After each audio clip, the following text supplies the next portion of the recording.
Innovating Education Learning World in association with WISE, an initiative of Qatar Foundation.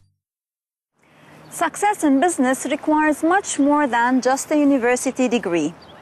In this global era, interpersonal skills, creativity, and being able to think on your feet are more important than ever. At New York University's Stern Business School, they are teaching these so-called soft skills through the arts.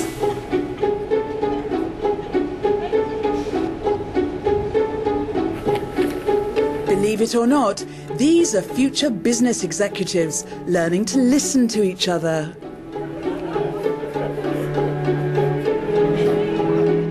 Actors have to learn to be with the other actors on stage. And part of that is watching and listening. We've been doing soft skills classes for as long as I remember, and I've been here more than 25 years.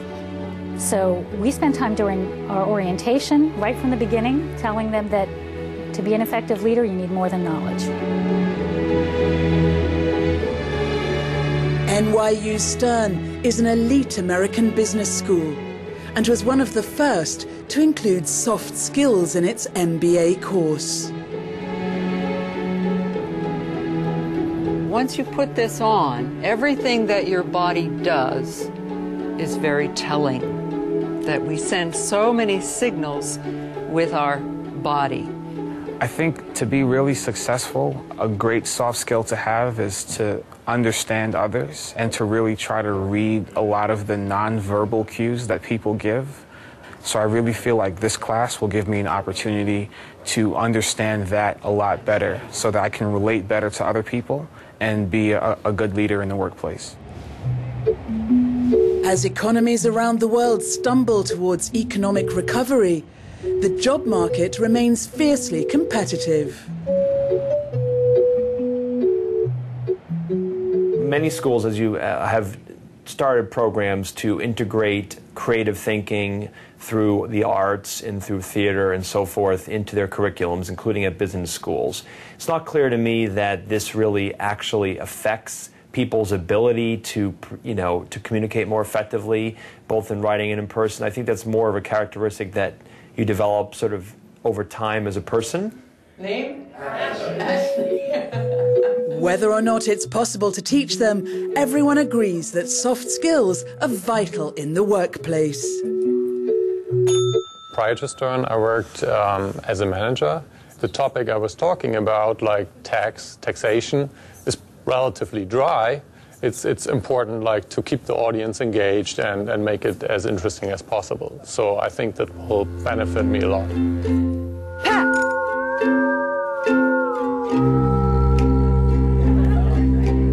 Really sense that the wall is there and I'm feeling it.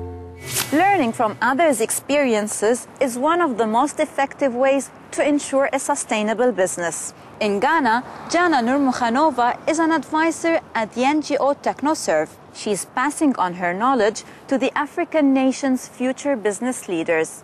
Let's take a look. Here in Ghana, supporting fledgling businesses is vital.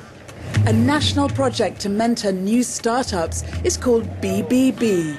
Believe, Begin, Become. Every week, Jana meets her entrepreneurs and helps them develop sustainable businesses. Today, she's talking to Abraham Alate. He was awarded around €5,000 in seed capital and is expanding his bee farm by constructing 500 new beehives. Now, he needs more land.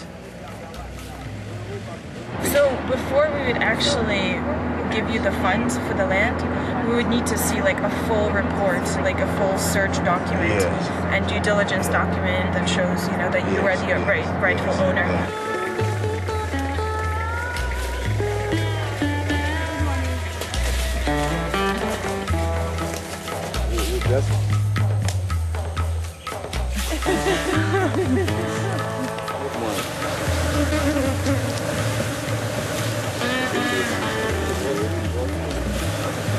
Oh, Abraham, it's very scary actually. I didn't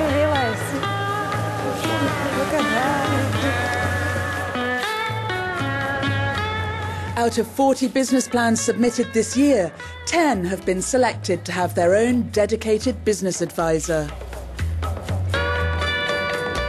So we'll be working together for the next 6 months, introducing financial discipline to your business. So making sure that you're keeping financial records, you're using financial information to really effectively manage your business, to set your prices, to set your margins, you know, to have a financially viable business. In Ghana, we don't have very many big companies.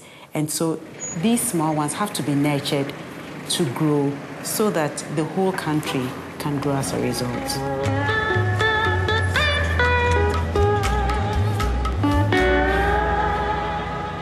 At KAIYO Academy west of Tokyo, students learn corporate thinking from a very young age. In this academy, big business has taken a leading role, supplying mentors known as floor masters. More now in this report from Japan. This elite seaside academy in Japan, which was not hit by the tsunami in March, is funded by a group of top Japanese corporations. The aim is to nurture outstanding young pupils and help them think independently, whilst also working well in a team. They are destined to be the country's future leaders.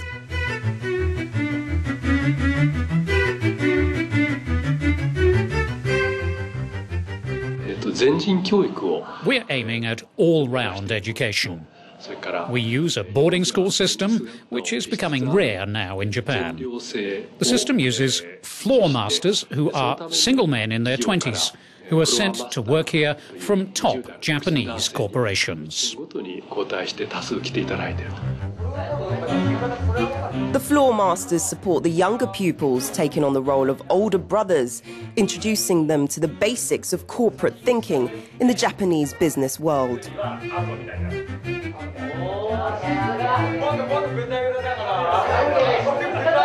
We don't think that one child should always be the leader. All of them can show leadership. School fees are around €28,000 a year, 3 times more than an ordinary Japanese university, and the rules are very strict. Comics, magazines, mobile phones, audio and gaming equipment are banned. The only books allowed are school books. Nieto wants to be a lawyer and has clear ideas on what makes a good leader.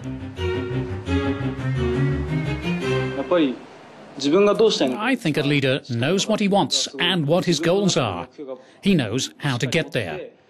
He knows the way, and he shares his goal with others who help him.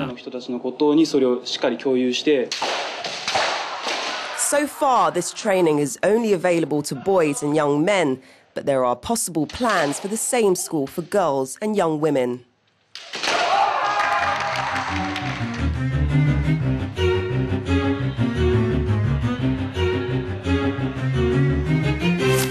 If you have enjoyed our program and would like to watch it or any other episodes again, you can find us online at euronews.net/Learning World.